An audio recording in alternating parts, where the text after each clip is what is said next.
não moravam no chão, não, gente. Eles moravam em excelentes moradias. Era uma cidade próxima, que eu não lembro a quantos quilômetros ficava, né? Dos locais onde eles trabalhavam, mas eram excelentes moradias. Tanto isso é verdade, que Deus teve que empurrar o povo judeu para fora do Egito.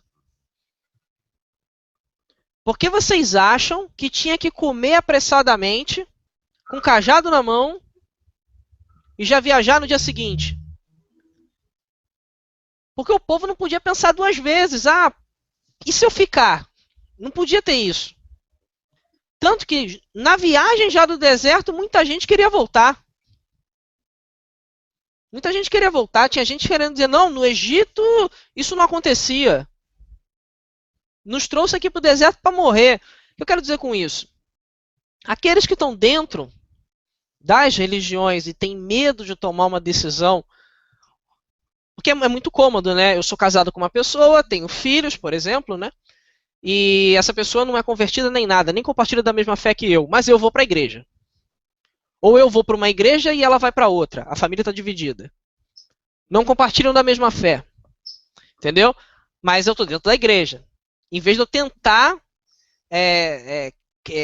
fazer, né, uma igreja na minha casa, eu abandono os que estão na minha casa e vou para minha igreja. É muito cômodo. Isso acontece demais. Entendeu? Então, aqueles que vão permanecer até próximo dos últimos momentos, né, até a criação do próximo governo mundial, né, eles vão ser enxotados de lá. Eles vão ser empurrados. E muitos vão morrer.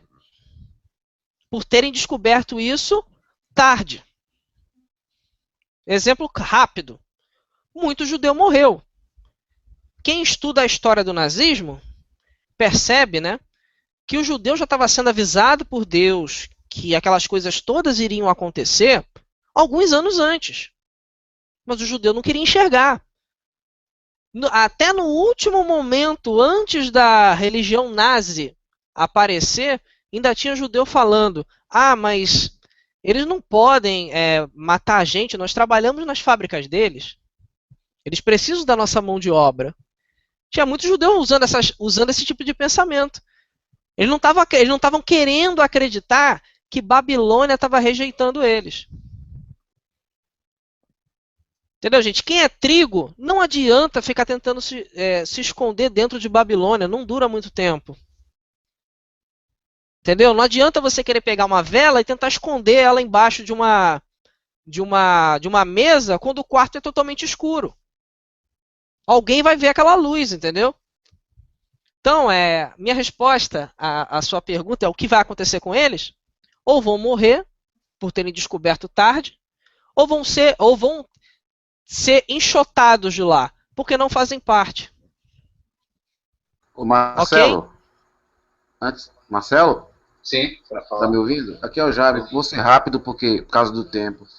Outra coisa também, baseado no que você perguntou, com relação às pessoas que estão presas em Babilônia, lá no livro de João diz que quem convence do pecado é o Espírito Santo.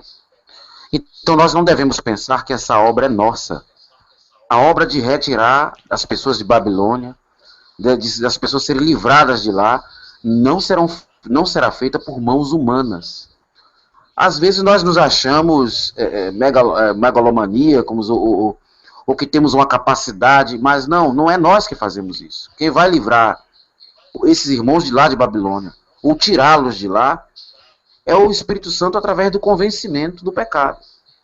Agora, aqueles que não aceitarem a voz do Espírito, vai acontecer o seguinte, que está lá no livro de Tessalonicenses. Por isso, Deus deixa que vá ter com eles a operação do erro, para que creiam na mentira, a fim de que, enfim, né, sejam enganados e tal. Então, a voz do Espírito é quem vai soar. O que o Espírito vai usar para alarmar essas pessoas, nós não sabemos que instrumentos. Por exemplo, esse estudo aqui do irmão Isaac, eu creio que é um dos instrumentos do Espírito Santo. Quantas pessoas estão assistindo esse hangout aqui e estão sabendo de coisas que o desconfiômetro está começando a ligar? O que o irmão Pedrosa vem falando há vários anos também é parte da obra do Espírito. Quantos de nós sabíamos o perigo que a maçonaria representa dentro do povo cristão? Então são irmãos como esse, como o irmão Pedrosa, como o irmão Isaac, ou como outros, como o irmão Elon, enfim, muitos outros irmãos. Eu creio que instrumentos do Espírito Santo para tirar as pessoas de Babilônia. E o Espírito Santo vai usar muito mais outros instrumentos à medida que nós estamos nos aproximando do fim. Então ninguém vai ter desculpa de dizer que não sabia. Pode ter certeza de que Deus está no controle de todas as coisas.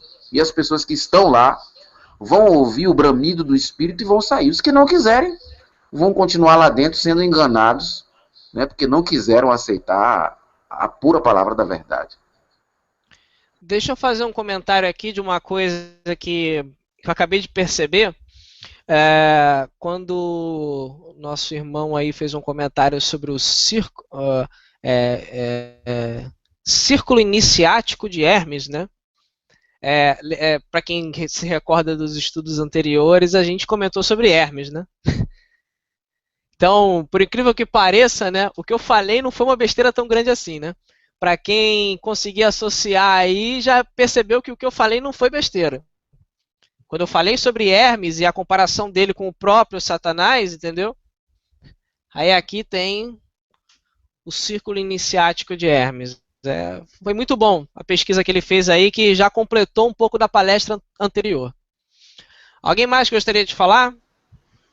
Deixa eu só reafirmar que é muito importante o que a gente diz aqui. Nós temos uma responsabilidade muito grande sobre tudo isso que nós falamos aqui. Eu falo muita coisa que parece novidade, difícil, mas eu assumo tudo que eu falo aqui, irmão. Assumo e falo primeiro diante de Deus. Esse é o maior tribunal, é a maior responsabilidade que eu tenho, de irmãos também. Primeiro diante, depois, óbvio, uma coisa, eu vou ser o que nós dos grandes, a tendência da nova ordem mundial de unificar tudo. Todos os bancos pequenos acabaram. Destruíram os bancos pequenos, todos os bancos grandes. Eles destruíram todos os supermercados pequenos. Hoje já estão todos hipermercados. Tendência de quem? A intenção dessa? Da nova ordem mundial, do governo mundial, do anticristo. Com as igrejas, vamos dizer, com os templos, a mesma coisa. Então nós falamos aqui com toda certeza, com toda responsabilidade, fujam dos templos grandes, procurem as periferias, existam, então você mesmo reúne com 4, 5, 10 pessoas, ainda existem alguns pastores que reúnem a sua igreja ali, zela pelas suas ovelhas e dão a vida por elas. Não são as ovelhas que estão dando a vida pelos pastores, não. São esses pastores que estão dando a sua vida, o seu tempo pelas ovelhas. São poucos, mas com certeza, todos esses templos grandes aí, não estou discriminando o nome. Você viu um templo grande? Sai fora. Porque o falso profeta, em Apocalipse, ele emerge das muitas águas.